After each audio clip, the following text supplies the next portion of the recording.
So, a very good morning to everybody in this room. This is Fahim Ansari, your lead instructor for your CDP, and with me is your mentor Swapnil.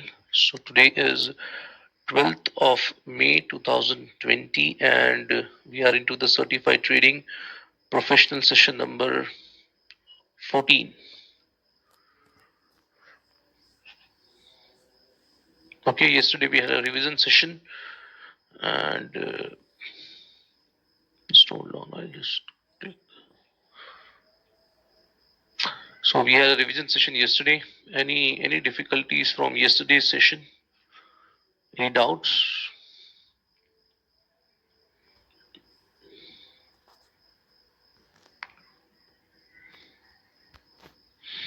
Homework we'll do afterwards. Yes, homework you will have doubt because I have given you the homework where there is only one thing. Okay, demand or supply.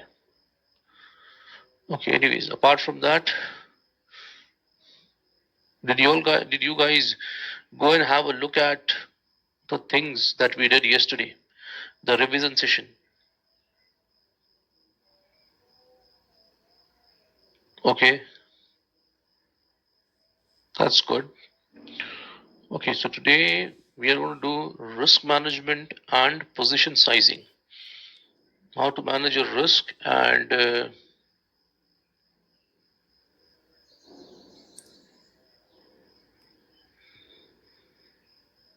what is the step between the lower and the low in the curve? So if it's sideways, then you can buy it in the lower time frame demand zone. And if the lower time, if the trend is sideways and the price is coming into a lower time frame supply zone, then you can sell it. That's written in the decision matrix very clearly.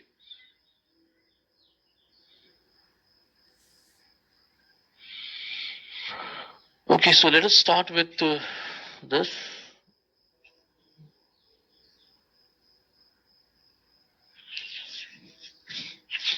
See, when the lower time frame, when the price is coming into a lower time frame demand zone, and you are low on the curve, the zone is low on the curve, then you buy it.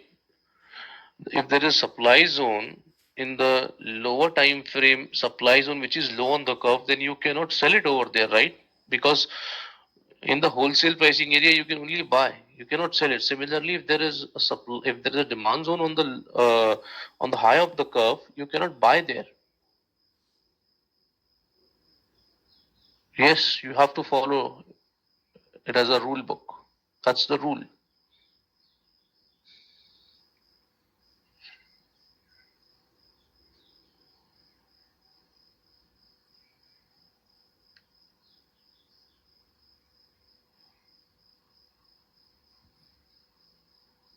So that's what I told you. If the lower time frame demand zone is low on the curve and the trend is sideways, you can buy it. If the lower time supply zone is high on the curve and the trend is sideways, you can sell it.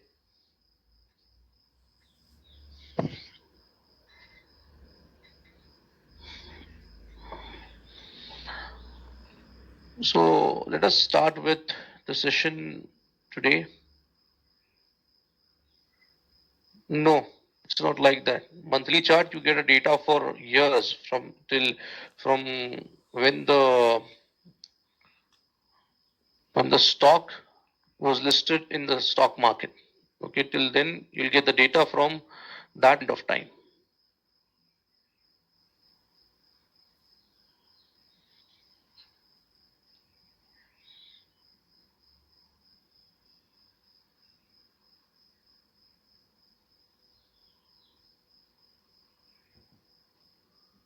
Okay, so yeah, it will be clarified when we do the homework. Okay, so let us start with this. So today what you're going to learn is risk management and position sizing. Learn the outcomes of trading and the importance of reward to risk ratios. So today we'll learn the outcomes of trading, what are the outcomes of trading, and also the importance of reward to risk ratios and why risk management is important in the world of trading. So, risk management we'll do in the first half, and position sizing. Position sizing, there is a position sizing tool in your Trade Tiger which can be used. So, position sizing is nothing but before taking a trade, you'll come to know that what are the number of quantities of that stock should I be taking to manage my risk. Okay, so position sizing after the break, and first we will do risk management. Okay, so this is an interesting picture that's coming in front of you. So anybody of you want to land in such a situation?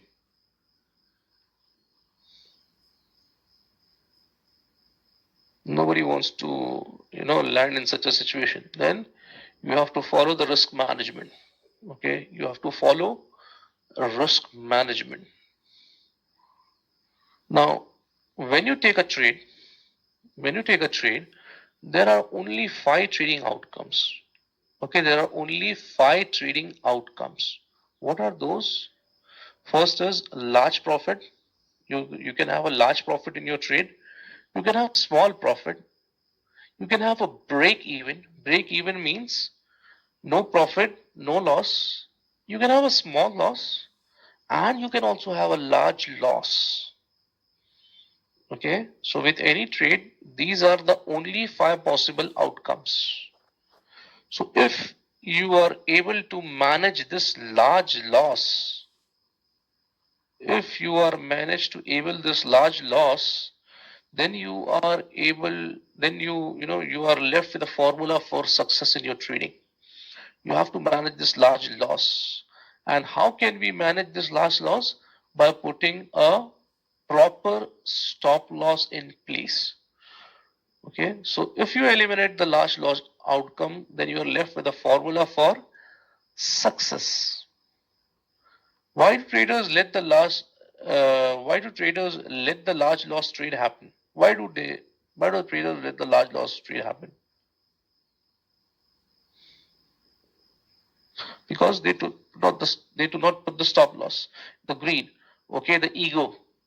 90% of the people enter in the stock market to be traders. They want to be traders, but because of their holdings, they buy something and the prices starts to slide down in that stock. Okay, and the stocks goes to such an extent that it goes down to such an extent that from traders they automatically become investors. Okay, so that is a harsh reality. So you have to at a time you have to manage your losses by your stock small law, and we have agreed that small loss is a part and parcel of a trader's life.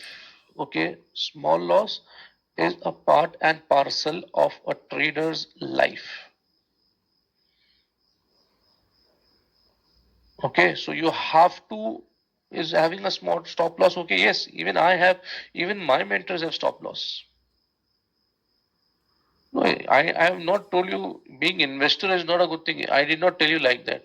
I told you, Milan, that there are people who enter in the stock market to trade. To trade. They enter to trade. But when whatever they buy, they go into losses. Okay. Let's say they buy at 100 and now the price has come to 75, 50, maybe 60, but they have not yet squared off their position because they feel that the prices might come out, the prices might come up. Definitely, even if you're an investor, at some point of time you have to put your stop loss. That this is the point. If the price goes beyond this, then I will just square off my position because it could be the next Suzlon. Okay, it could be the next Yes Bank. So what will you do then? So at some point of time, you just square off your position. Okay, so Why do traders let the large loss trade happen? Because they do not put stop loss. What prevents us from using a stop loss? The greed, the fear. There will be a call by your broker that no, sir, it will come up from here. Don't swear off. Do one thing, buy something more. We'll average it out. Okay, so at every large drop, what you're going to do is you're going to average it. Same, I know one of the guy who has done this with Yes Bank. One of the guy who has done this with Yes Bank, and now his holding in Yes Bank is about 40 lakhs, 40 lakh shares. Okay, so okay, so that's why it's very necessary that you have stop loss. Okay, stop loss. So now we know that we know that I'm not sure is it 40 lakh shares or it's amount the total amount is coming to 40 lakhs. Okay, he has bought at every dip in Yes Bank. Okay, and we were talking about it and I came to know about that. He said something, but I don't know how many is it shares or is it 40 lakh rupees the quantities. But anyways, it's yeah, so what I'm saying it might not revive. I'm not saying that it might not revive, but is it is it is it smartness to buy at around 300 level and still now hold on when the price came here at 10 rupees, 8 rupees? No, you should have at some point of time you should have let it go, and you should smartness would be if you have bought at 7, 8 rupees. Okay, yeah. How you cannot add? See, you just by putting a stop loss. That's it. You have to at some point of time you have to put your stop loss and get out of it. And get out of it. Formula to put stop losses I already told you. Hourly daily income trade 2%, monthly weekly income trade 10%. Okay. Now top 5 reasons why traders blow up their accounts. So can you give me some of the reasons? It's a mandate to put the stop loss. Madhuri, did I say that you will not put the stop loss? You have to put the stop loss. Wrong entry, okay?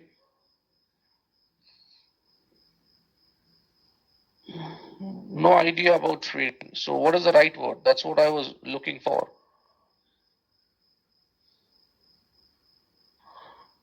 Methodology, okay. Trading plan, okay. Yeah, hoping situation may change. This I called as Mere Karan Arjun aayenge.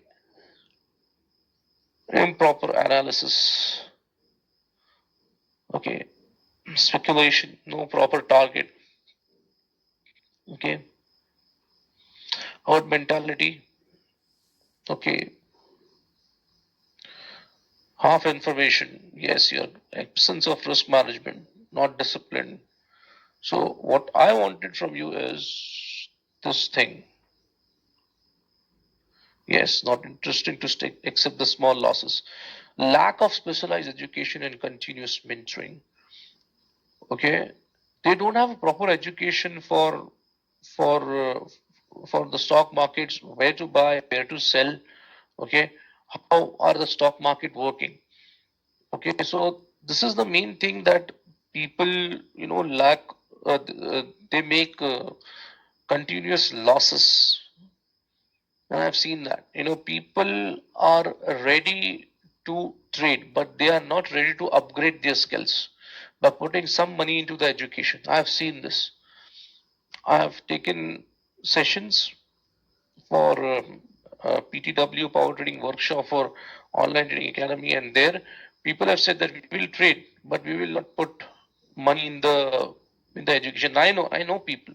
I myself know people who have they will trade, but they will not invest in their betterment. Okay, so here at OTA, you are getting both. You are getting a specialized education as well as you're going to get continuous mentoring for the 1 year. Not using protective stops. Trading without a plan. So there is a trading plan session which I will take in the next week. I think it's on so the next Tuesday. Okay, so there is a trading plan I'm going to share with you, and we have to follow the plan. So we have to make that plan according to our risk. What we are going to follow? What are the trading style? What are the trading style we are going to follow? What are the risks that you are going to take? What are the amount of money that you are going to put in the demat account? All that we have a template, and we are going to share with you. Maybe Swapnil or the IT team will be sharing this with you, and I will take a plan on the session day, the trading plan session day. I will fill according to is whatever I feel for me, and you have to feel according to you. You have to fill according to you. Okay. So trading without a plan. It's very necessary that you trade with a plan. Incorrect position sizing. I wanted to buy 50 stock, but you know, just I put 10 more and I bought instead of 50, I bought 500. So that's incorrect position sizing. Trading a leverage asset class without proper education. So a leverage asset class is your nothing but your futures, your options, your forex. So how many of you have traded options before over here?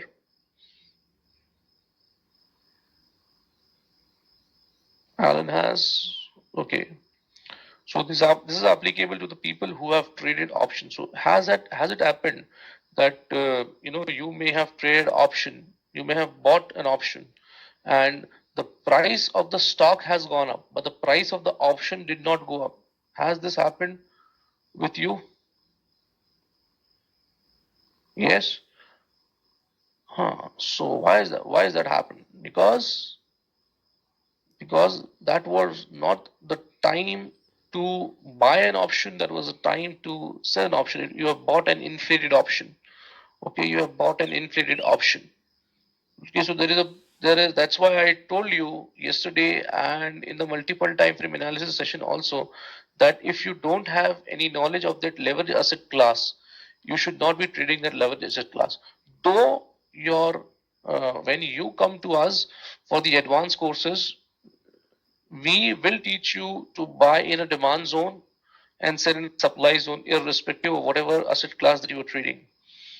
Okay, but you have to understand that though the entry will be taken into a demand and a supply zone, you have to look for many other things before taking. For example, in options, you have to look at the Greek values, the volatilities of the option, and then you have to make a decision whether you're going to buy or sell that option. Okay, so please don't trade a leverage asset class like futures, options, and maybe forex. Okay, because that could just burn. You could just burn your hands, or you could blow up your account. Okay, yeah, that's a separate course. That's a separate course, which I'm going to talk about in the very last session. Okay, so now there's a picture, there's a slide over here where it's written demand zone. So demand zone is below your current market price, supply zone is above the current market price. So we buy in the demand zone and short in a supply zone for 3 reasons. What are the 3 reasons?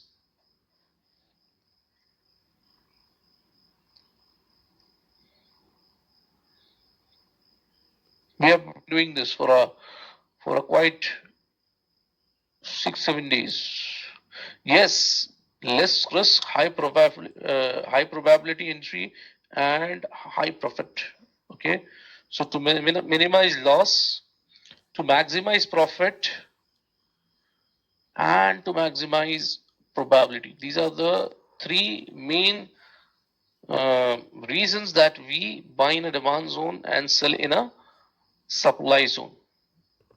Okay, to minimize loss, to maximize profit, to maximize probability, and this is nothing but your core strategic principle. Okay, core strategic principles.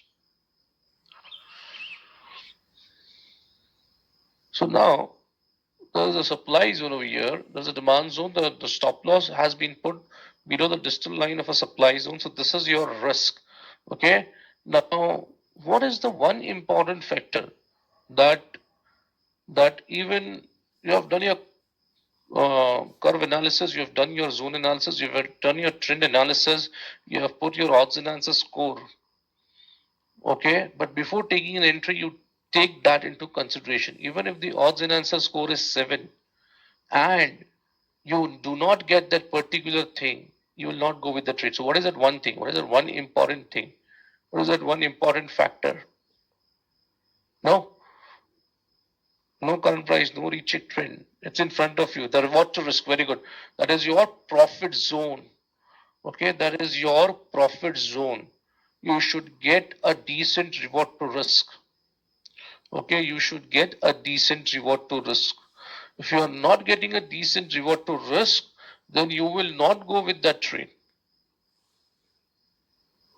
Because if my opposing level of supply, if I'm taking at a demand, entry to demand, and if I'm not getting a 2:1 also, then why will I take this trade? Because at least I should get a 2:1. Okay, at least it should be a 3:1. Your opposing level of supply should be at a 3:1. So at least you'll get a 2:1. Okay, so very important, your profit zone, your reward. Similarly, when I am taking an entry at a supply zone, my stop loss is above the distal line of the supply zone.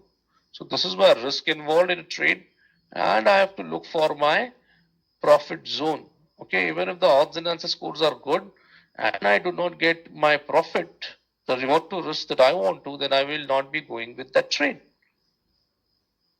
So reward to risk ratio. Now see how is this reward to risk ratios powerful. Okay. Now just before going to the next slide, let me ask you a question. There are two traders.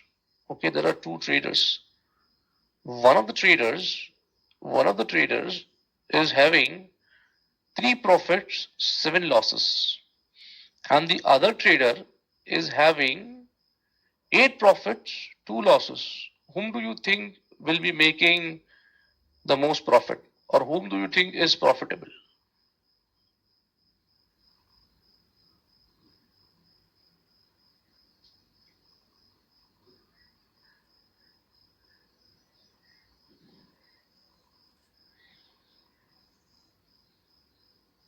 Yes, it's depending upon the reward to risk ratio, guys. That is why in trading, reward to risk ratios is very, very important. And you will see this in the coming slide. Okay. Now, focus on rewards that are at least 2 to 3 times greater than our risk. A 3:1 ratio allows us to be wrong 3 times out of 4 and yet still end up at least at break even. Now, what is a 3:1 reward to risk ratio is? The meaning of that is that I am risking 1 rupee to earn 3 rupees from that. A 4:1 reward to risk ratio means I am risking 1 rupee to earn 4 rupees from that. A 5:1 reward to risk ratio means I am risking 1 rupees to earn 5 rupees from that. Okay, so a 3:1 ratio allows us to be wrong 3 times out of 4 and yet still end up at least at break even. So now let's suppose that you take your control trade. Okay, you take the first control trade. So where this is just an example where uh, your loss is only 1 rupee. Okay, so you have put a stop loss such that you are taking only one quantity, and the loss is only 1 rupee for that trade. Okay, so the first trade that you take ends up in a losses, and you are every trade you are trying for a reward to risk ratio of 3:1. So if you lose, you will lose 1 rupee, and if you win, you will make 3 rupees in that trade. Okay, so the first trade that you take ends up in losses. So now the loss is 1. So 0 by 1. Okay, then it's now the second trade that you take again ends up in loss. Okay, so you are 2 down now. 2 down with a total loss of 2 rupees. 2 rupees. Third is the third trade. Let's say the third trade that you take again ends up in a loss. So now you are having 3 losses in a streak and you have lost 111 rupee in that. So total, how much money you have lost in these 3 trades?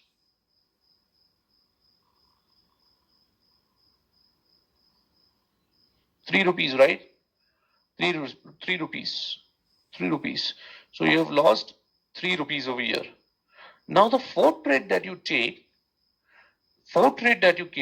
take gives you a profit, and that gives you a profit of a 3:1. Okay, that gives you a profit of a 3:1. So now you are making 3 rupees. Okay, 3 rupees. The the the the amount that you are making is 3 rupees. You took 4 trade where in each every trade you had a reward to risk of 3:1. So the first 3 trade that you took end up in loss, and the fourth trade that you took gave you profits. Okay, so in the 3 trades that you lost 3 rupees, now this trade is making up for you. Okay, the losses that you have made, here it is covered. Those 3 rupees have been covered. So can you see the power of reward to risk ratio? If you keep a 3:1 reward to risk ratio, even if you are stopped out 3 times, okay, 3 times, the fourth trade that you made profit will cover up the loss and you will end up at break even. No, the risk, that is the catch over here, Jyotsna. Okay, whenever you take your trade, your risk will be constant. Whether you take a Maruti or whether you take a Bhel, okay, the risk will be constant.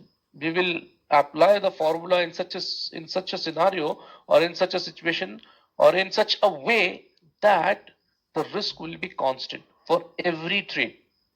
That is the key over here. That is what I'm stressing on. Okay.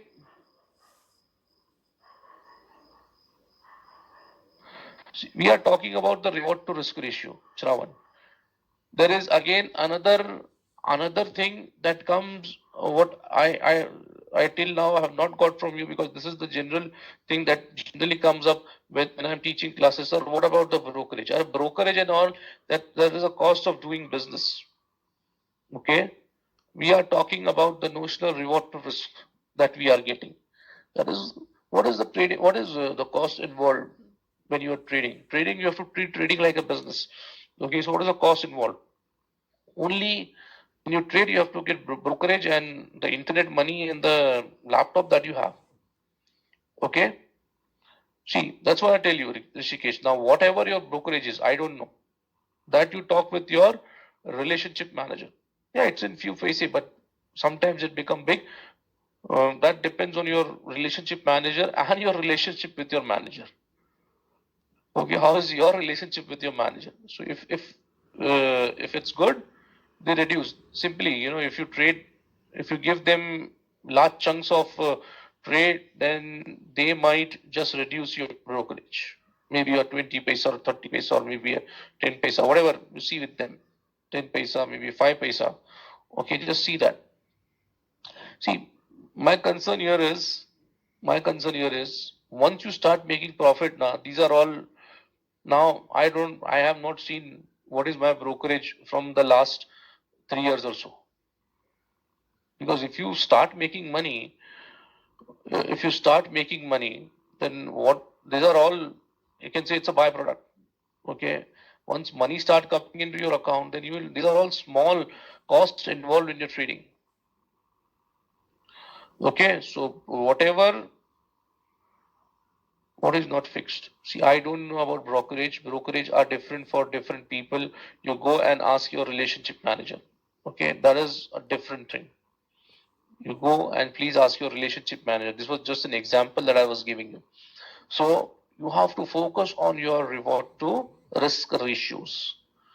Now, there is a position size planner in your trade tiger. Okay, there is a position size planner in your trade tiger, which I'm going to do after the break, in which we will define the risk, and the risk will be defined in such a way that your risk for a particular style of trading will be constant. So if you're taking an hourly income trade, maybe you will be taking in hourly income trade, you will be taking 200 rupees risk in each and every trade. Whether you take a Maruti or whether you take a bail.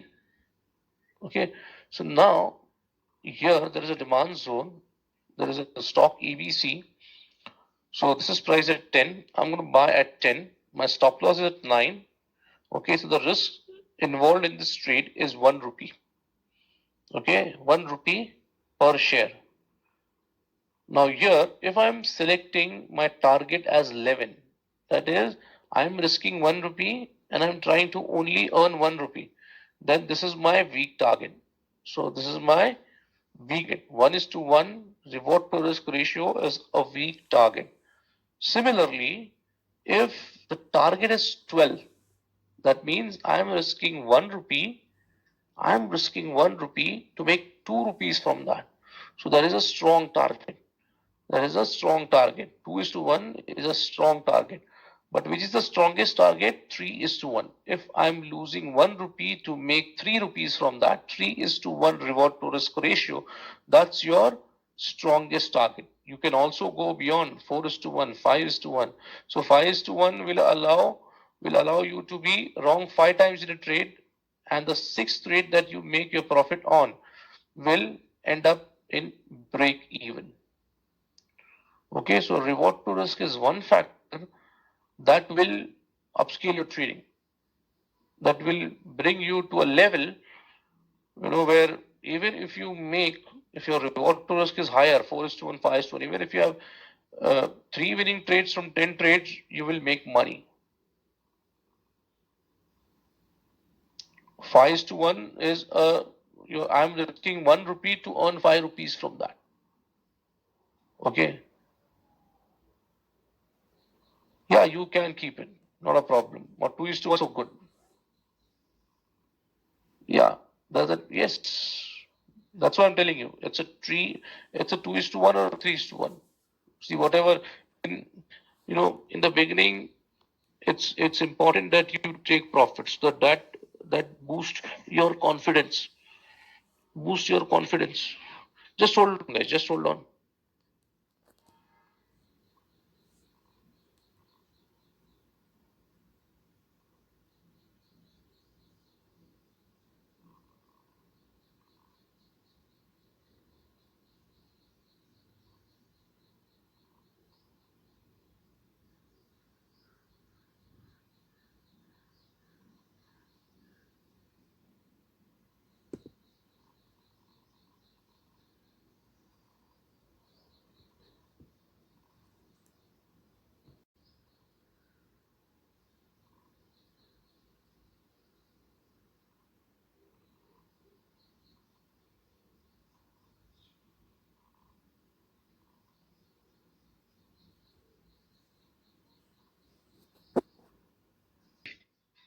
The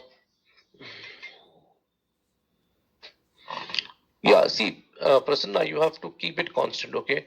In one trade, don't give 4:1. The other trade, don't give 3:1. Otherwise, the loss that you will make a loss in 4:1. The profit that you will make a 2:1 profit. So that's why it's necessary that you have a constant reward to risk for your trading. Okay. Now, so that's your strongest reward to risk, 3:1. Okay, so here there's an example. So there's a demand zone over here, a drop piece rally, and we are trying to buy here when the price comes here into this demand zone. Okay, so this is the total risk involved in your trade. So this is your weak target. 1:1 is your weak target. 2:1 is your strong target. 3 is to 1 is your strongest target. Now, if you look at this, the way the targets are put, okay, especially the 2 is to 1 and 3 is to 1, where are those targets put? Can you imagine where are those target puts? Can you see this? Where are the 2 is to 1 and 3 is to 1 target put? Yes, it's on the opposing level of supply zones. Okay, this is your opposing level of supply, base drop. So that's where the target has been put. Similarly, there's a rally base drop over here. So that is where the 3 is to 1 target been put. Okay, so that's your opposing level of supply.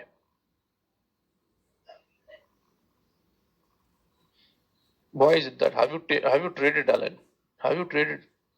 Have you traded a 2% stop loss?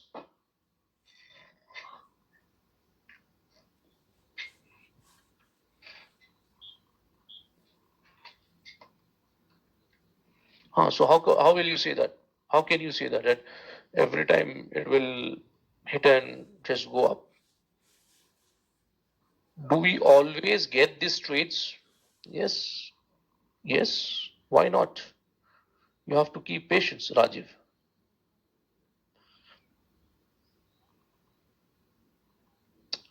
Okay, so first trade, and if you feel that every time 2 is to 1, if I put a stop loss at 2%, it hit my stop loss and then goes up for at least a sample size of 150 trades, then you can think of increasing the stop loss from 2% to 3% or 2.5%.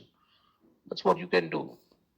So that's why I told you when I was teaching stop loss that stop loss 2% is the minimum. 2% of daily DR is a minimum, but you can have a bigger stop loss than 2%. But you cannot have a smaller stop loss than 2% of daily DR.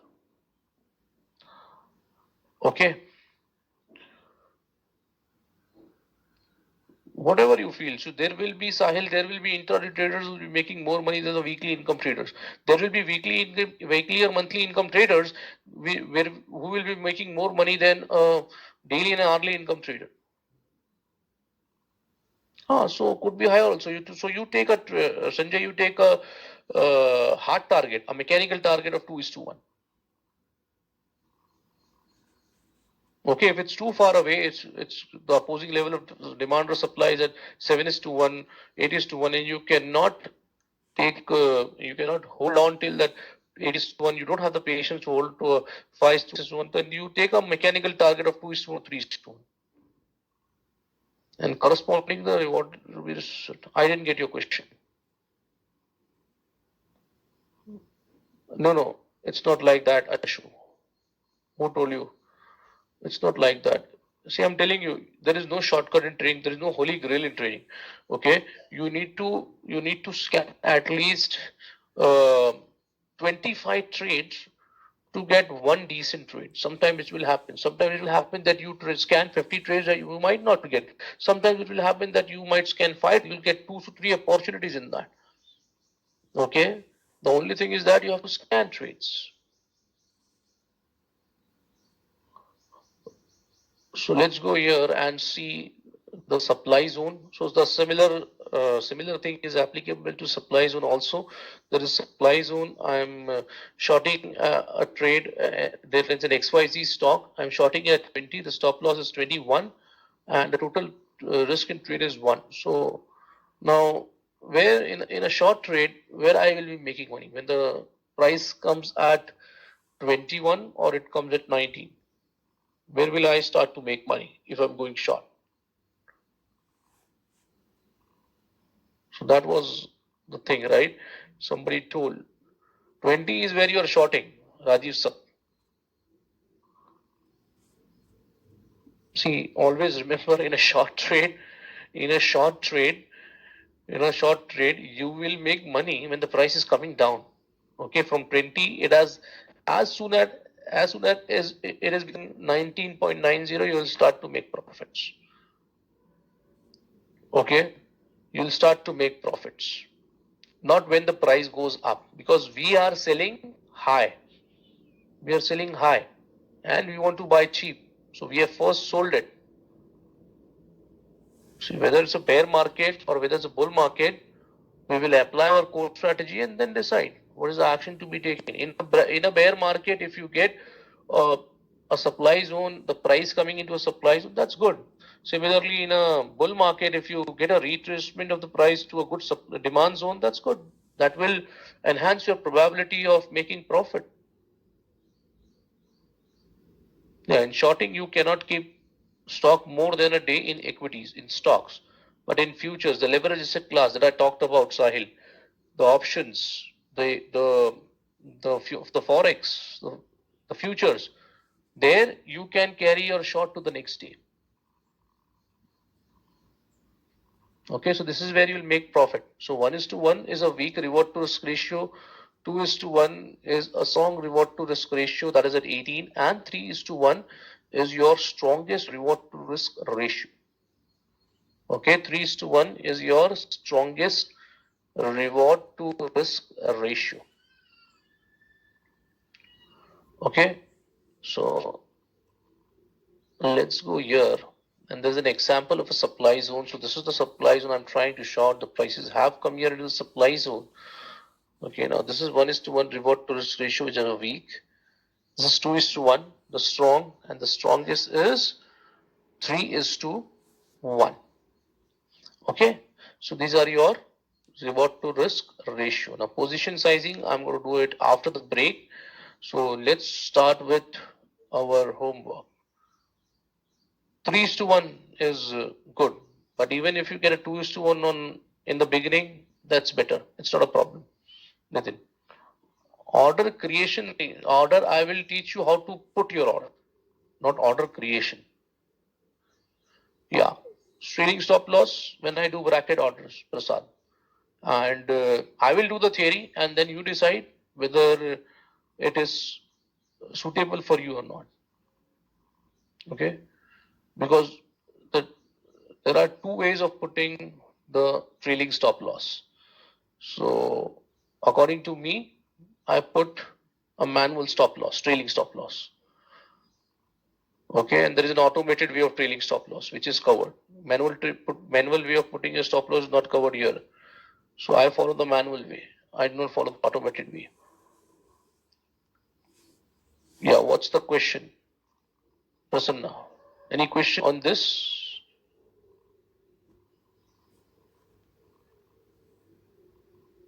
See, if you want to take a screenshot, please do it while you're taking the while you're taking your or doing or going for the recording. Sequence of using curve, trend, and zoning. First, you do the curve analysis, then do the trend analysis, and then do the zoning. Okay, once you do the zoning, you go to the higher time frame to check where is the position of the zone on the curve. Once you know that, score the odds and answers on the zone and see that whether you're getting a proper reward to risk on that trade, and then you can go for the trade. Can we have stop in overnight trades? Yes, you can. When I will go for the bracket order session. You'll come to know that. Okay, not now.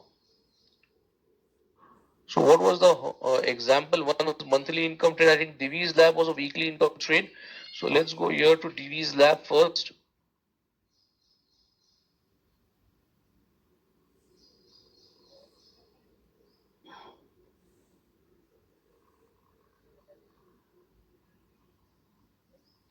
See, it should be constant, Puneet. For if you're because what will happen is that your what to risk might not be managed in a sense that let's suppose that whenever you put your stop loss more than 2%, you're making losses, and whenever you're putting stop loss less than 2%, you're making profit. So it will not balance. That's what I told you, coming to a break even. Okay, hold on, Ashu. I know that. I've purposely given you that. On the curve time, there is no supply zone. I know because I wanted to tell you a rule of how to trade your stocks when there is no demand zone and when there is no supply zone over here.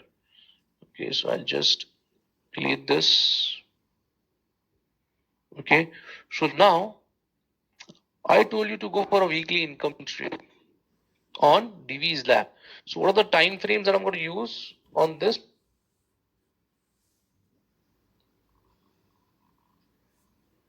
Weekly income trade. Weekly, daily, 125 or 75.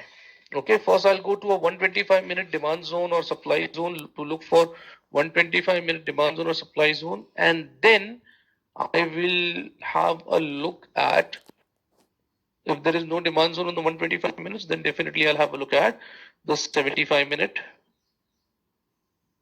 demand zone or supply zone. So this is my weekly chart. So I'll mark my curve on the weekly chart. Okay, so I'll go here and see where is my explosive rally. So this is my explosive rally. Okay, on the weekly chart. So my demand zone for the curve. But now if I go to the left hand side, I do not find a supply zone. So how will I mark the retracement tool? That's the question. Okay, so what you need to do here when the stock is making all-time high or all-time low, what you need to consider the stock as that the stock is in equilibrium. Okay, I've given that in my notes. So if some of you have read my notes, that's given. If there is no supply zone when the stock is making all-time high, or if the stock is making all-time low, there is no demand zone, then you have to consider the stock to be in equilibrium. And in equilibrium, how do we trade?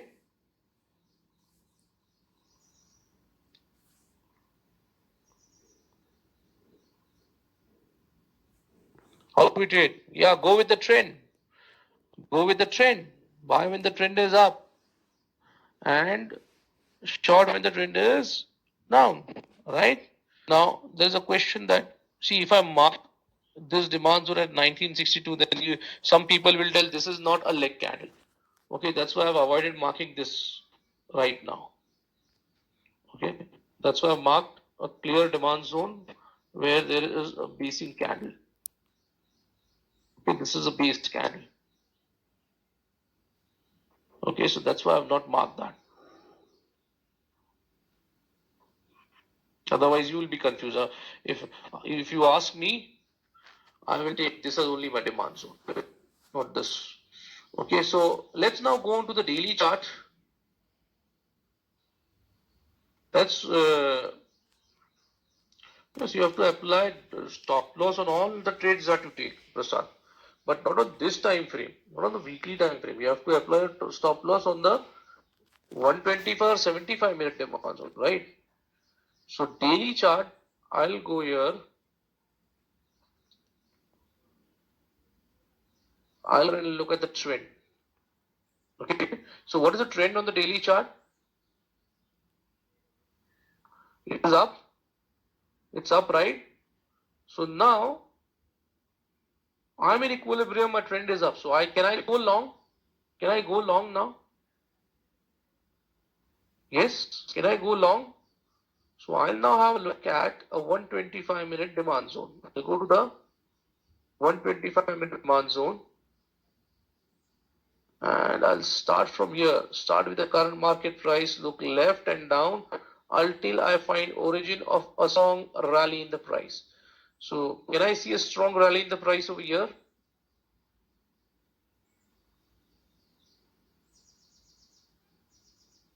Yes, rally, base, rally.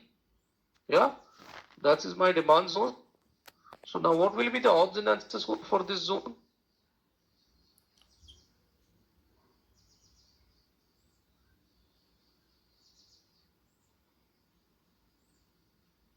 Y6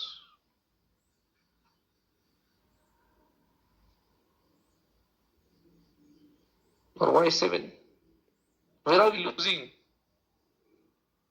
Jyotsna. No, I want to know. It cannot be. It has to be either 6 or it has to be. But what if this is with a gap? It's a gap over here, right? Is it a gap or not?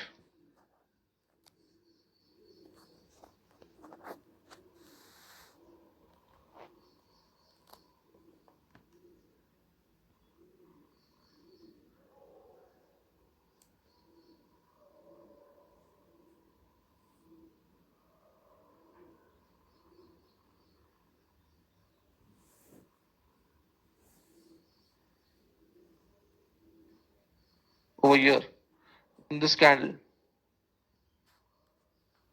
Let me see it if VIX has filled it. What is the low of this?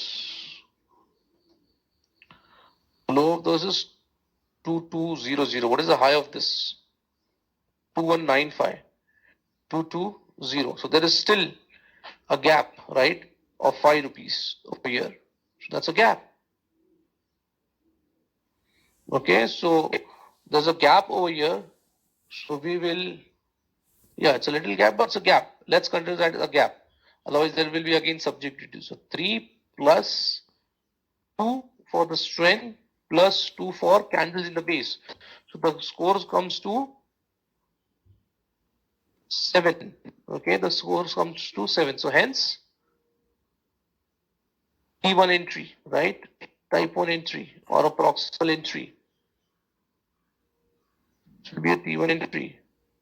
Now, if I'm putting my entry over here, somewhere over here, okay, my stop loss will be the stop loss in this case.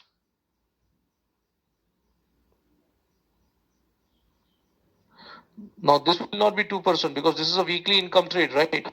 So this will be 10% of your daily ADR. For your weekly income trade, it will always be 10% of your daily ADR. So I double click on this line. I'll go here, go to 10%, press save, yes. Okay. Now I'll search for my opposing supply, fresh level of opposing supply. So is this fresh? Yeah, it's a fresh. So if I select this as my target, am I getting more than 3:1 over here? Am I getting more than 3:1 over here? Yes, that's a good target and I can go for this trade. So this is the thing that you need to do for your trades where it's on that 125-minute chart. Kumesh, can you see it's 125-minute demand zone? Why will you mark on a daily chart? This is a weekly income trade, right? It's not a monthly income trade. For monthly income trade, I'll mark my stop loss entry and target for a daily chart. This is a weekly income trade. So I will mark my demand zone on the 125-minute chart, not on a daily chart. Okay. So whenever you do not have any demand zones or supply zones to a curve, that is if the stock is making all-time low or all-time high, then you have to consider yourself to be in equilibrium. And you have to trade with the trend. Yeah, if I would have not got a zone on the 125-minute chart, then I would have gone to a 75-minute chart.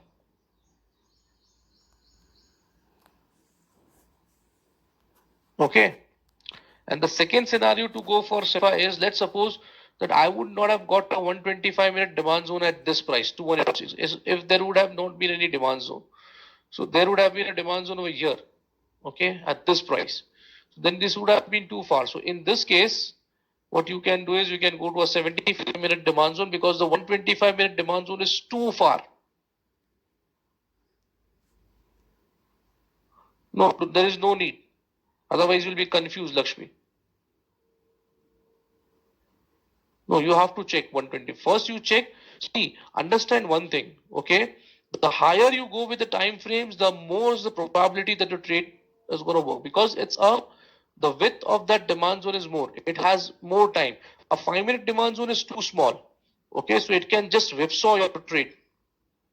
Okay, but as you go higher, the time spent at the zone when the price comes to the zone is more and it can work in your favor.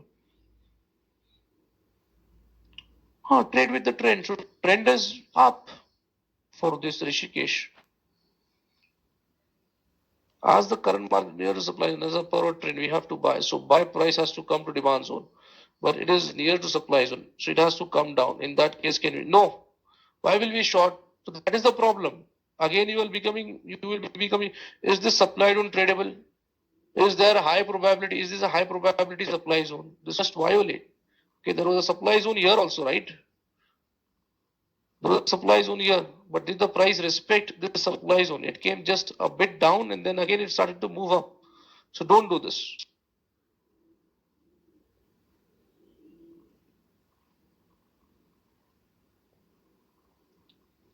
Long, you can do that now. In long, Alan, long, if you're taking a long, then you can carry your position to the next day. But if you're taking a short, you cannot do that. You have to take your short. To carry your short to the next day, you have to take it in futures and options. Okay? Long, you can do that. There is no problem in long. Long, you can carry on with that. Okay, so that was your homework, yesterday's homework. Now we'll take a break of 10 minutes, and when I come back, I will start with. So let us start with this.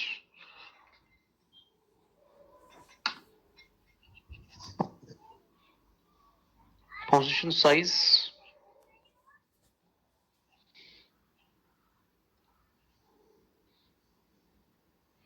Is it relating to the in Divi's Law weekly chart, the 11th candle from right to left is leg-in candle.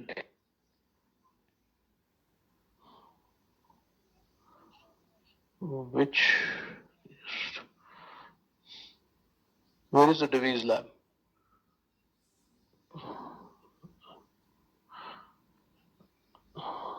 11th candle from right. Right, 1, 2, 3, 4, 5, 6, 7, 8, 9, 10, 11. This candle, weekly.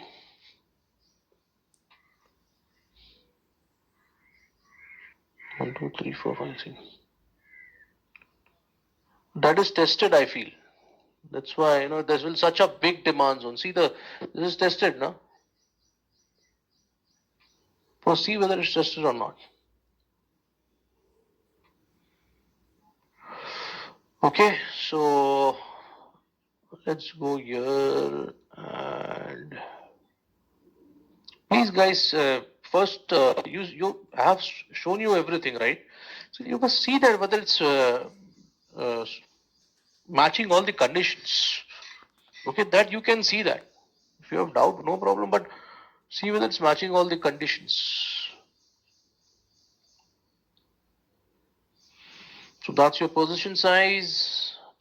Now, again, there's a terminology over here. As I said, that you will be learning terminologies as we go ahead with the sessions, with the curriculum. So position. So position is another name for buying long and selling short.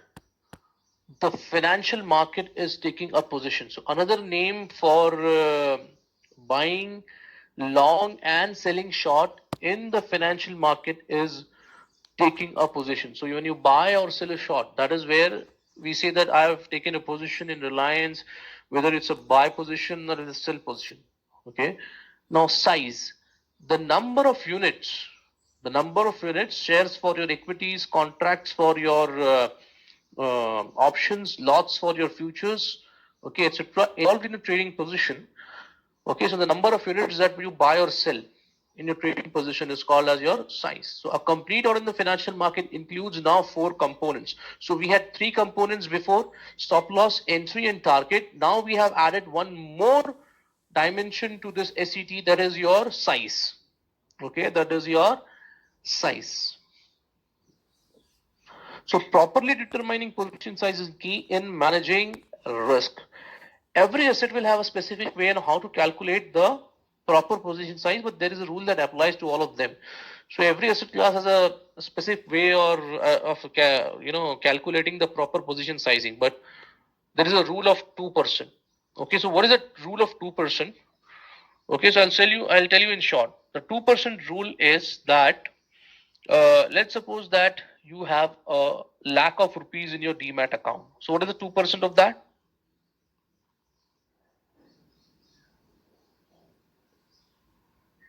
2,000, right? How it will be 2? It will be 2,000. How it will be 20k? 2% of 1 lakh rupees. Come on, guys. It's simple maths. 2,000. 1% is 1,000. So 2% is 2,000. So what this 2% rule says that is that if whenever you take a trade, you will not lose more than 2% of your capital in one trade. Not more than 2%. So whenever you take your trade, the maximum risk that you can take is a 2000 rupees. Okay, you cannot take a position size where there is more than 2% risk occurring in your trade. Okay, you can have less than, definitely, but you cannot lose more than 2% of your trade capital in one trade. Okay, so the position size depends on the account size where you are willing to risk more once the account is growing and willing to risk less if the account is diminishing. So let's suppose that in the first 3 months you took a risk of 250 per trade. I'm talking about right now. Let's take an example of daily or hourly income trade. So you were taking 250 risk per trade. Okay, so after 3 months you found out that your trading is not going the way that you wanted, and you are occurring constantly. There is more losses than profit. So what you can do here is you can now say that I'm having more losses, so I'm going to decrease my risk from 250. Maybe I'll come to 200 or maybe 150. Okay, so that is the meaning of this. Willing to risk less is the account is diminishing. Now let's suppose that you took for 3 months you took trades. For 3 months that the trades that you took, the 3 months were good for you. Okay, so you see that your account is now growing, it's not diminishing. So now what you can do is that earlier you used to take 250 rupees risk per trade. Now you can increase it to 350 or maybe at 300. Okay, so that your account grows faster. But don't do this, don't change your in 3 months, do not go from 250 to 1000. Okay, that will go wrong for you. 10% is your risk. That is two different things, Bhushan. Don't miss this two difference. That is a 2% rule for your position sizing. That is for your stop loss. That is not for a position sizing. So using a percentage of the account size to achieve that goal. Risking less than 2% per trade is definitely okay. That is what I said, that no, it's not a necessity. It's not a necessity that you will take in every trade you will take 2% risk. Like if you're having a 1 lakh account, you'll take, every trade you'll be taking 2000 rupees risk. No, you can take lesser than that. You can go for a 500 rupees risk. You can go for a 250 rupees risk. Okay, you take that much risk, that will not give you a pinch in the night. Okay, when you're sleeping on the bed, it should not happen that you will be thinking that I have lost 500 rupees or I've lost 200 rupees. So there was a student of mine, when she was a lady. When she came to the live trading session, uh, she was only taking 5 rupees risk per trade. Okay, so many of the stocks did not fit into that criteria. If you're taking 5 rupees risk, many of the stock will not fit into the criteria. And similarly, if you're taking 5 rupees risk, then not dream of making 50 rupees in that trade. That's one thing. Okay. Yeah, not to lose the sleep on that. That's what your see. If you're having problem with a 200 rupees risk, go for 100 rupees. Whatever is suitable. It should not bother you. Okay, it should not give you a pinch. That is if you're taking 200 rupees and it's pinching you, that means not your risk appetite. Okay, so you go below. Make sure you never exceed the 2% mark. So this is you should be remembering. You should never exceed the 2% mark. Let's suppose that you start your trading from 50,000, not a lakh of rupees. So 1% of 50,000 is 500 and 2% is 1000. So any trade that you are going to take will not have a risk more than 1000. It can be less than 1000. No problem. You go for 200 rupees risk. You go for 250 rupees risk. That is totally okay. But you will not exceed this mark of 2% rule. Okay. Now this is an example, position size example. trade A is very active and has an aggressive approach to trading. So trader A is very active and she has an aggressive approach to trading. She has an INR 1 lakh account. Okay, she has put 1 lakh rupees in her account and she wants to risk 2% per trade. Okay, 2% per trade. So what will be 2% for 1 lakh rupees? It will be 2000. Therefore, what is she willing? She is willing to risk INR 2000 per trade. Okay, so if she lose, she will be losing 2000 rupees per trade. Now she has also decided that her trades will be 3 is to 1 reward to risk ratio minimum. Okay, it will not be lesser than 3 is to 1. So she is planning, what she's planning is either on losing INR 2000. So if she lose, she's going to lose 2000. But if she wins, her her reward to risk is 3 is to 1. So if she wins, he is going to make 6000 per trade. Okay, so if she has, let's suppose, one loss making trades and three profit making trades. Okay, so she's going to make 18,000 in the profit because she has uh, three winning trades, and in each trade she's making 6,000 rupees, and the loss will be 2,000. So 18,000 minus 2,000, that will be around 16,000. Okay, so that's one of the position size example. Now let's come to another position size example. Trader B is less active and has a less aggressive approach to trading. Okay, so this trader is not as aggressive as the first one. So he is that much risk that the trader A was taking before example. Okay, so he has an INR 50,000 account. So he has put 50,000 rupees in his demat account, and he wants to risk 0.5% per trade. Therefore, he is willing to risk INR 250 per trade because 50,000, 1% is 500 and half a percent is 250 rupees. So that's why he is just taking 250 rupees per trade. Now, since his trade also will be 3 to 1 minimum, so the reward to risk is taking, the only thing common here is the reward to risk. Okay, the trader A was also taking 3 to 1 reward to risk. Here also he is taking 3 to 1 reward to risk. So now the only thing changes is the risk that he is taking is lesser than the trader A. So now he is planning on either losing INR 250. So if he lose, he will lose 250 per trade, and if he wins, he's going to make 750 rupees per trade. So this is how your when you have see, when you take more risk, you expect a bigger profit. When you take less risk, you expect a lesser profit. That's what the example is telling you, depicting how that how your risk per trade can inflate or deflate your profits. Okay, now this is a position size demo.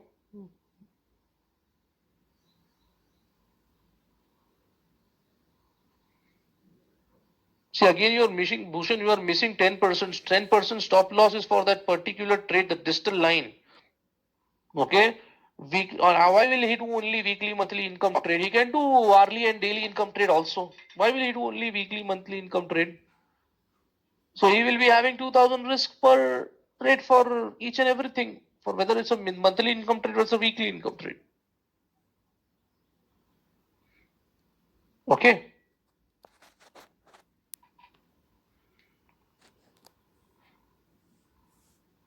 See, one trade he's taking 2%. One trade. So if you take three trades, if it takes three trades and all the trades end up in losses, then the losses will be 6,000 rupees.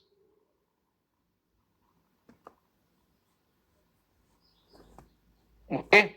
Active means she's trading more. Inactive means is not trading very much. Umesh, you go for a 5 is to 1. Who is stopping you? Okay. First, show me a 2 is to 1 or a 2 is to 1 and 3 is to 1. You'll feel the heat. You'll feel the challenge.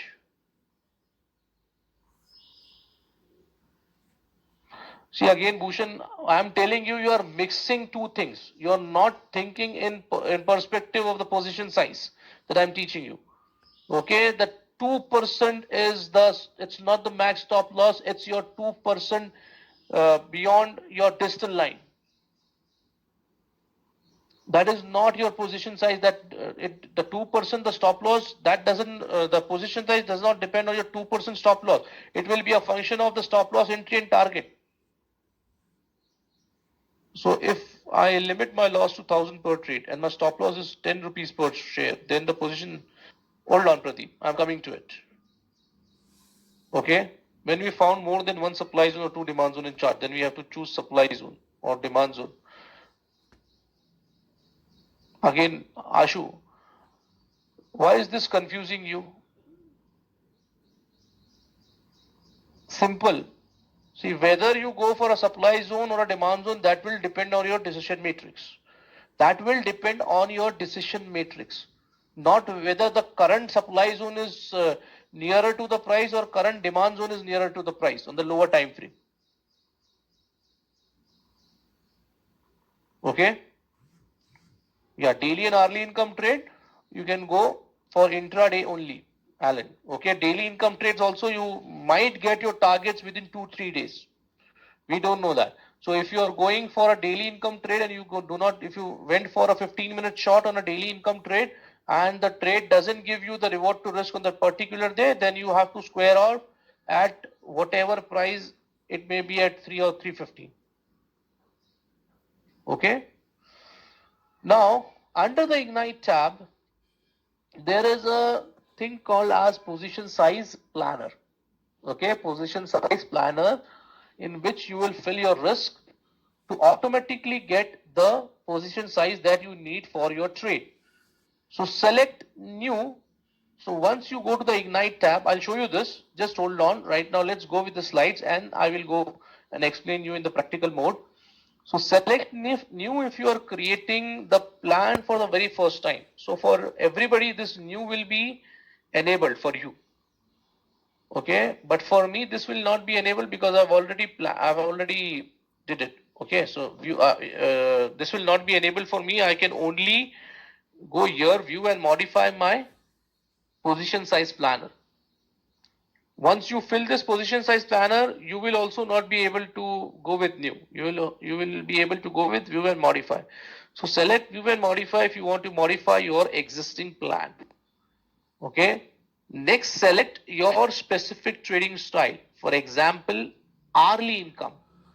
Okay, so once you click on view and modify and you go to cash, there will be 4 options available for you: hourly, daily, weekly, and monthly. So you have to fill all this. Okay, 1, 2, 3, 4.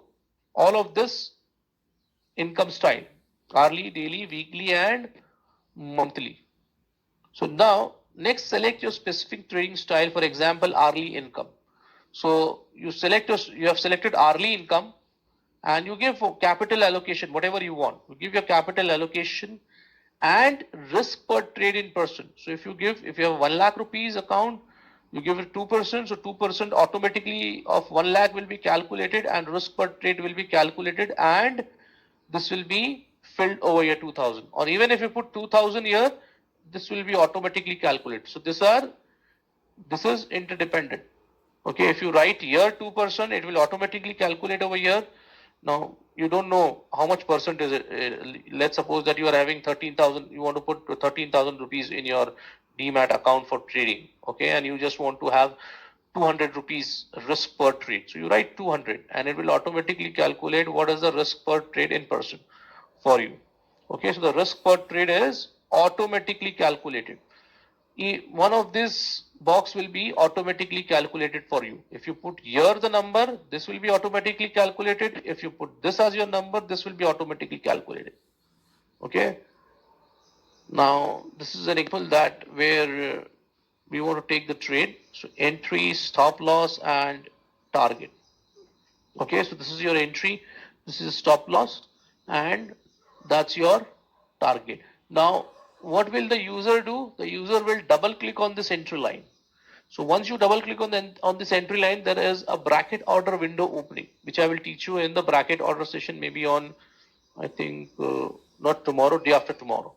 Okay, so day after tomorrow, there will be a window opening over there in which everything will be mentioned. Okay, this window. Now, if you see over here, this quantity is already populated. Okay, I have not populated this, or I have not filled this. It is automatically calculated by the system.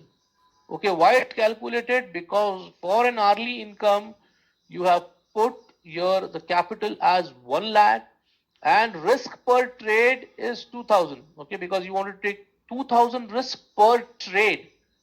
Okay, and the reward to risk is 3:1. So the position size now is automatically calculated over here looking at the entry price. So the entry price is 212.6. Okay, and my stop loss is 211.6. So here, what is the risk that I am taking per share?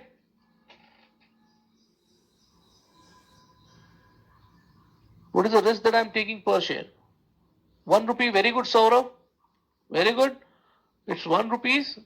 So I want to take a risk of 2000 per trade. So 1 divided by 2000 is 2000 only. Okay. But 2000 divided by 1 is 2000 only. That's why the quantity has come here as 2000. Okay. Did you get how is the quantity calculated? Now you don't have to calculate. You don't have to calculate. This will be calculated by the system as per your as per the risk that you have put in the system. Okay, so your quantity is calculated by dividing the risk per trade divided by the loss per share. So here the loss is 1, so it will be calculated. Okay, is it clear? And once you put bracket order, you know this, the price, the quantity, the entry price, the profit price and the stop loss price to be automatically calculated. And more about this bracket order we are going to learn in the session of bracket order. Here it is important that you pay attention or you stay focused on, you know, how is the quantity coming as 2000. So I am doing risk per trade divided by the stop loss price. Okay. So let's suppose my risk per trade was 1000 over here. Okay. Risk per trade was 1000 over here. And if the risk per trade was 1000 over here and my stop loss here would have been 5 rupees. So what would have been the position size coming over here? Risk per trade was 1000 and my stop loss per trade was 5. So what would have been the quantity? Very good. It would have been 200. It would have been, if we spread the capital for multiple stocks, then there is no need. It will automatically take into consideration, Venkatesh.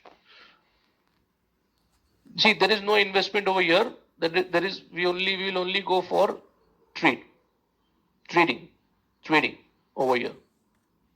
Okay, the system will take care of that. If you put lakh of rupees, it will automatically get calculated. So let's now go to the position size planner here in Trade Tiger. So let's go here. There is no use of that position size planner now. Milind, if you override that, you can do that, no problem. You can do that, but there is then the advantage of using that position size planner is gone. Okay, so here in this Ignite tab, you go here to position size planner. If you want 7 trade, but risk is 2000 rupees, so that will be calculated. What is the problem in that? Risk per trade is 2000 rupees, no? So that will be calculated.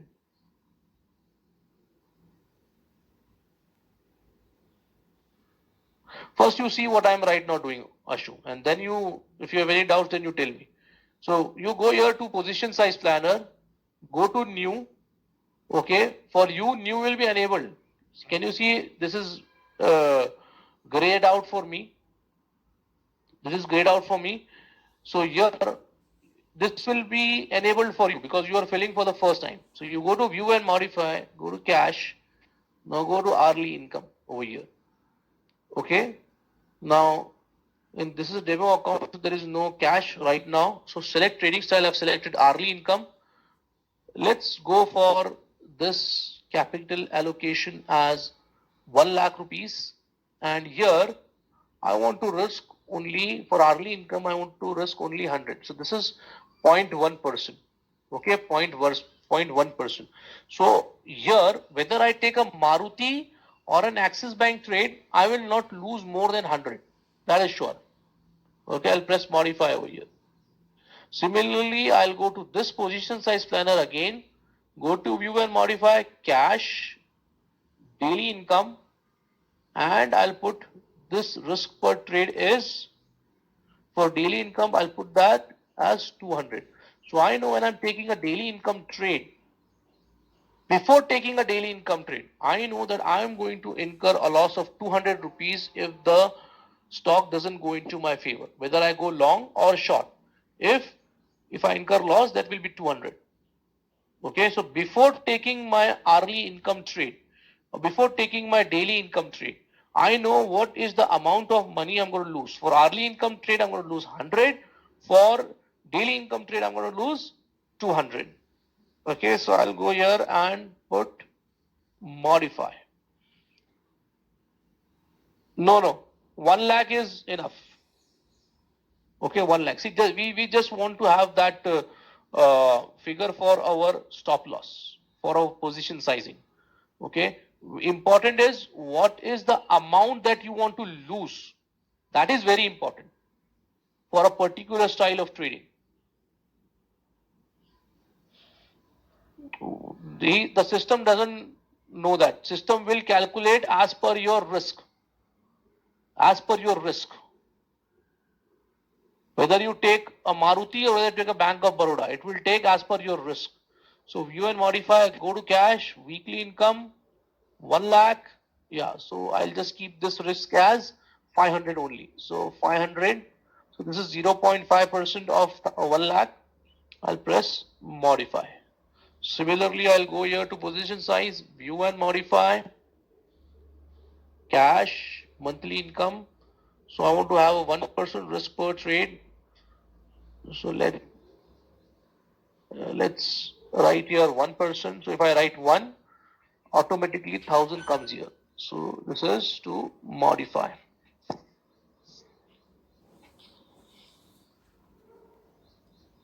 Okay, now what I have done is I have modified the risk as per my risk capacity for each income trade. So let me just go here to Divi's lab again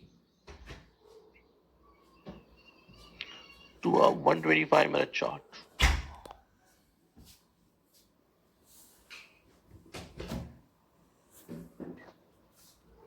Now put my stop loss, entry and target over here. So what I'll do is I'll double click this entry line. So once I double click this entry line, there will be a window opening. See, this window opens up. Okay. Now here the quantity is saying just 1. It is just saying 1. Why? Because by default, this is taking this as an hourly income. Can you see over here? So whenever you take your trade, just see that whether it's the particular style of trading that you want to go for.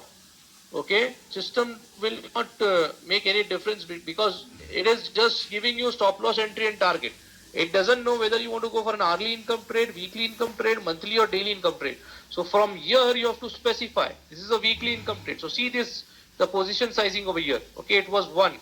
Now if I select this weekly income, but again, there is some problem with this. Let me just select. Okay, now I'll select weekly income. So can you see the quantity is 9? Can you see it becomes 9? Because what is the risk over here? Risk here is 50 rupees, 50 rupees 70 paise. So the risk here is 50 rupees 70 paise. Okay, risk here is 50 rupees 70 paise and the risk rate is 500. So 500 divided by 50.7, it comes to 9.86. So it will just give you a round number of 9. Okay, so it's 9. So that the system now, what the system is doing, that system will tell that you will not have a loss of more than 500 risk in this trade. Okay, so if it hits the stop loss, that's just 500 rupees risk. Okay, have you got it? What is this position size doing it for you? Position sizing is just calculating the position size as per your plan, whether it's a weekly income trade, whether it's a daily income trade, whether it's a monthly income trade, whether it's an hourly income trade. Okay, let me just take an example of an hourly or a daily income trade. Let's go here to a 5-minute chart and I'm just marking a demand zone. I'm not doing any analysis. I'm just marking a demand zone over here. Okay, let's mark this as my demand and let's mark this as my entry. Now don't tell me it's tested. I'm just trying to teach you how to put or how to, this position size is calculated.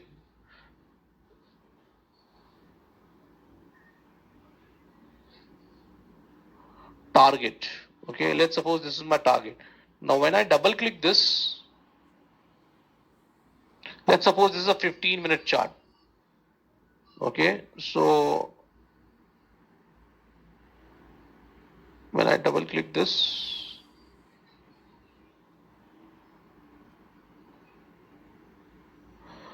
so now I'm getting a risk of, let me just check it out, otherwise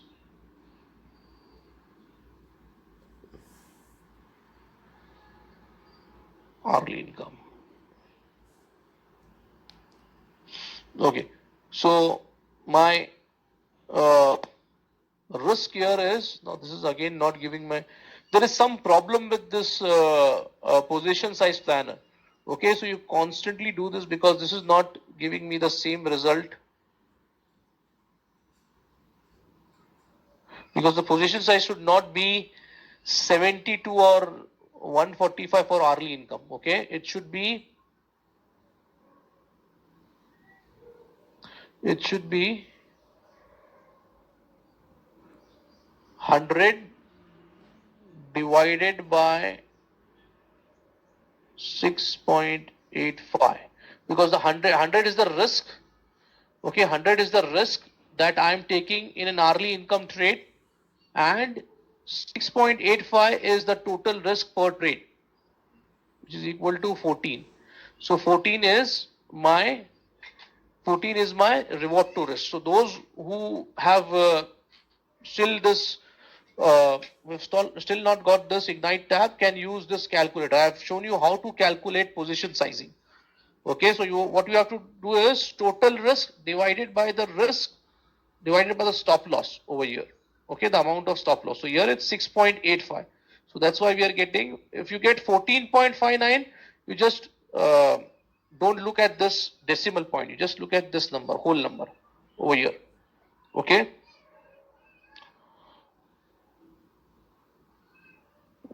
Five hundred is total risk for trade.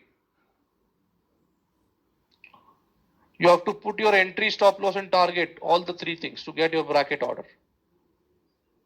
Find it totally for the trade basing on total allowed risk and stop loss amount quantity. Yes, 5 is the total risk, 500 is the total risk. Here for this example, see, 100 is the risk per trade because this is an hourly income trade, Rohit. Okay, this is an hourly income trade, so this is the risk for hourly income trade is 100. So now 100 will be divided by the stop loss amount over here.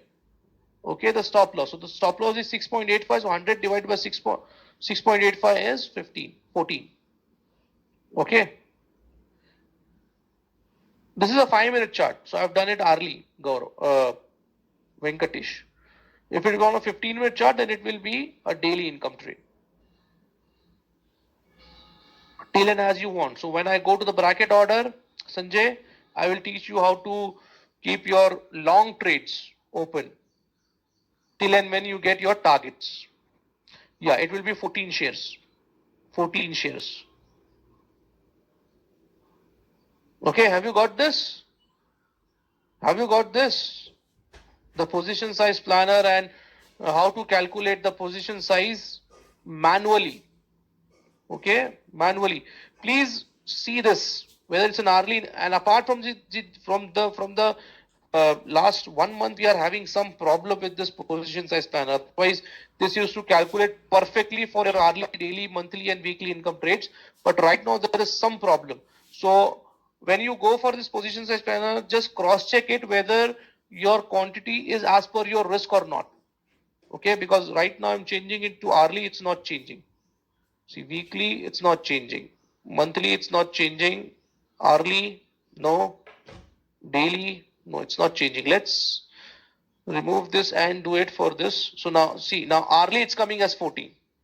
Okay, now this is taking the right value. Now this is taking the right value.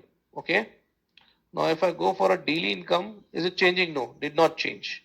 I'll go to a weekly income, it changed. Let's go now to a daily income, it is changing. Okay, sometimes it change. You just, let's suppose this is a daily income trade. So 200 rupees risk per trade and the risk is 6.85. So here, if I just calculate this for a daily income trade, let's assume that this is a 15-minute chart. So 200 divided by 6.85 and the quantity is 29, which is just giving you 29. Okay, 29. Okay, so that is your position size planner for you guys. Okay, isn't this an amazing feature? No, it's updated only. The script master is updated. There's nothing like it's not updated. The script master is updated over here.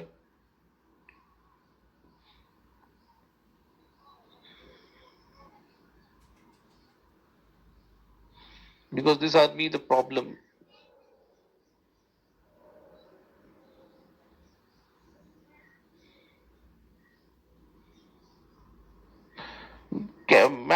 Calculate manually.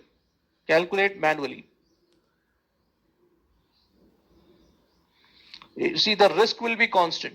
Okay, the risk will be constant. But if you're taking two trades, the the the 200 rupees trade is per trade. 200 rupees is per 200 rupees risk is per trade.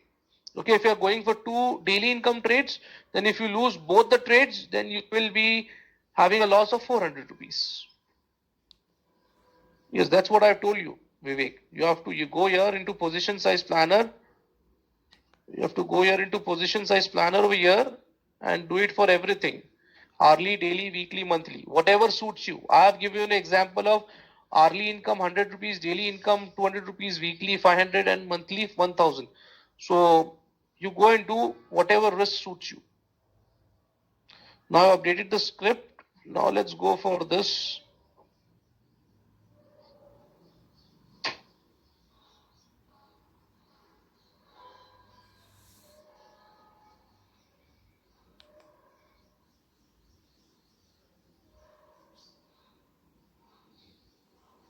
So hourly income is 14.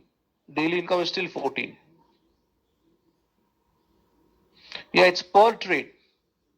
It's per trade.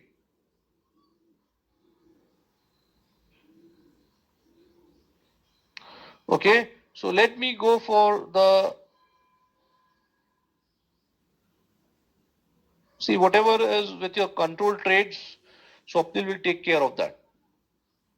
Okay, and I think you need not to set this. It's already set in your control trade.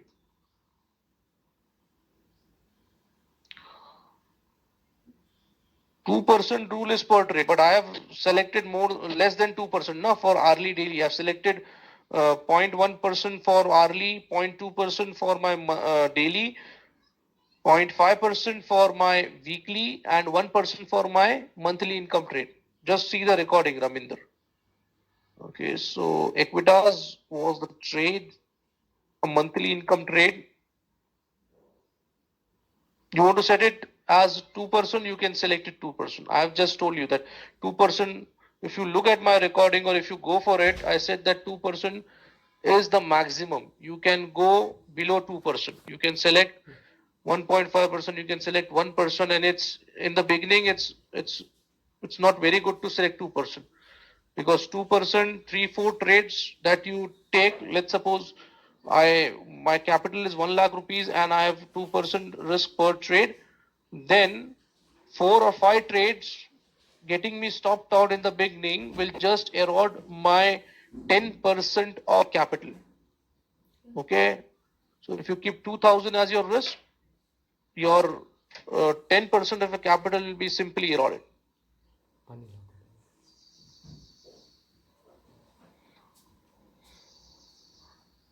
No, I did not select it, Rutuja, Equitas on the basis of that.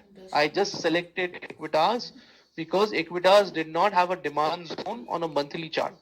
Okay, I wanted to tell you how this could be traded. Okay, because if you don't know how to mark your curve in such a situation, so there is a rally, there is a drop, base drop over here on the monthly chart. So I'll mark my curve over here.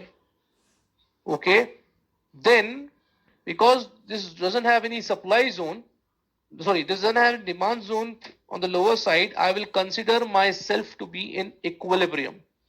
Okay, equilibrium. How to deal when we encounter gap? So let me just finish this, then you ask me this question. Okay, so there's a drop based drop over here. I'll go to the weekly chart. My trend is down over here. Can you see the trend down clearly? Do I need to plot my 7 candles in this scenario? Because this is a monthly income trade, I'm going to use 3 time frame: monthly, weekly, and daily. Monthly is where I mark my curve on. Weekly is where I mark my trend on, or where I will assess my trend on, and daily is where I will put my stop loss, entry, and target. So the trend is down. So now I go to the daily chart. Now we'll start with the current market price. Start with the current market price. Look left and up until you find origin of a strong drop in the price. So this is a strong drop in the price, but after this there is no basing candle. So again I have a drop over here. So this is my drop. What about this candle? Base candle, right? What about this candle? Base candle or not? Is it a base candle? Yeah, it's a base candle. What about this candle? Base candle or leg candle?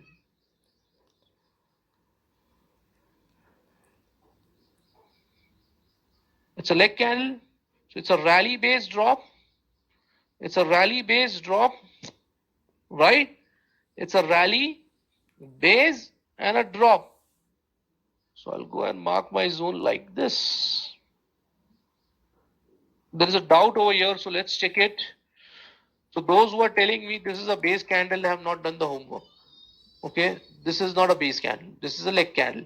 By your basic candle indicator also. Okay, so this is your drop, base, and a drop. Now, what will be the odds and answers for this zone?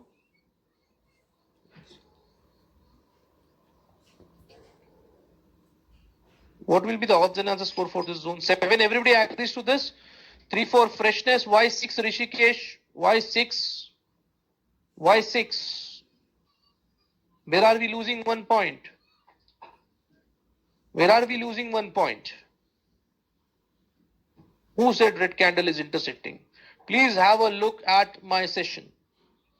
Again, I am specifying this is not cutting. This is a part of a zone. After this candle, if the price touches, after the leg out candle, if the price touches the proximal line, then it is tested. Okay, this is not tested. This is not tested. This is a fresh zone, 3 plus. Even if it would have a tested zone, let's say if this would have a tested zone, how come the score comes, how come your score is 6? It will be 1.5 then, right? You are not clear with your odds and answer. Please go and have a look at your odds and answer session. 3 plus 2 for your explosiveness. Okay, for the 2 leg outs, consecutive red leg candles that we have. And then we will have a look at the basing candle. So there is only one basing candle, hence the score is 2, which is equal to 7. hence a P1 entry. Now you might say that, let's go and put my stop loss. What will be the stop loss in this case? What will be my stop loss in this? 10%. Why 2%, Madhuri? This is a monthly income trade, right? Why Prasanna 2%? This is a monthly income trade. Guys, just remember whether when it's a monthly or a weekly income trade, your stop loss will be 10% of daily ADR. Not okay, so this will be 10%. Save, yes. Have I selected 2?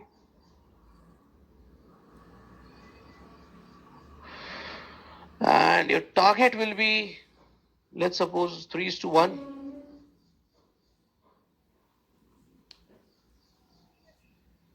This could be a target, a 3:1. Okay, there was an opposing level over here, which has been tested now. A drop based rally, this has been tested. So I've just selected this as my trade. Okay, so this is how you analyze a trade when there is no here 67.80. That's my entry. Can you see this entry line? That's your entry. You can take a little bit at the proximal line, somewhere over here. Okay. So that's how you analyze a trade when there is no demand zone on the higher time frame. There is no demand on only over here, na? There is no demand. The demand is not there only because it's making all time low. So I've just gone for a 3:1 reward to risk ratio. Okay. Demand, this is tested demand. So now you cannot count. If this would not have been tested, then your reward to risk would have been over here. Okay, if there would have been a situation like this, then I was not getting the reward to risk. But as it is tested, now I can just have my reward to risk more than 3:1.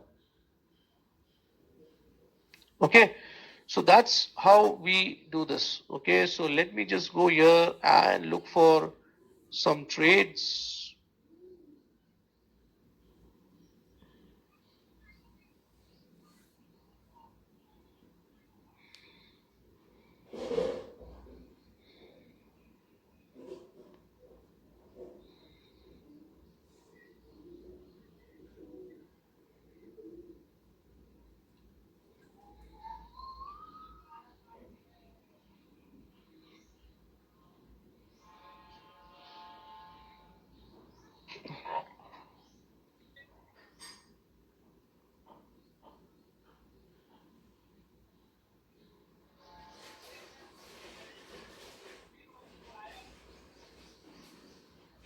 Prasad, there was a question by you, right? Can you just post me that question?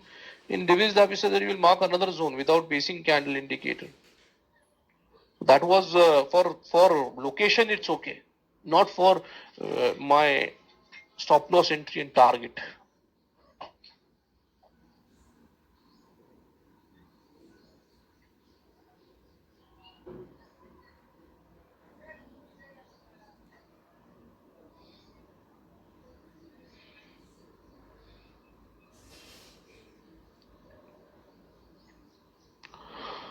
Okay. In case of gap up and gap down scenarios, how to proceed with daily trades? So if it's a gap up, and if you find that it can just you have gone for a long trade, let's suppose 5-minute long trade, and there is a gap down of 200 points or something like that, then you can cancel your trade. Similarly with your supply zone scenario, if there's a gap up, you can cancel your trade. Okay, if you're in front of the PC, provided. Still, it will be in equilibrium only, Lakshmi. Okay, so plan an hourly income trade on Asian Paints. Plan hourly income trade on Asian Paints.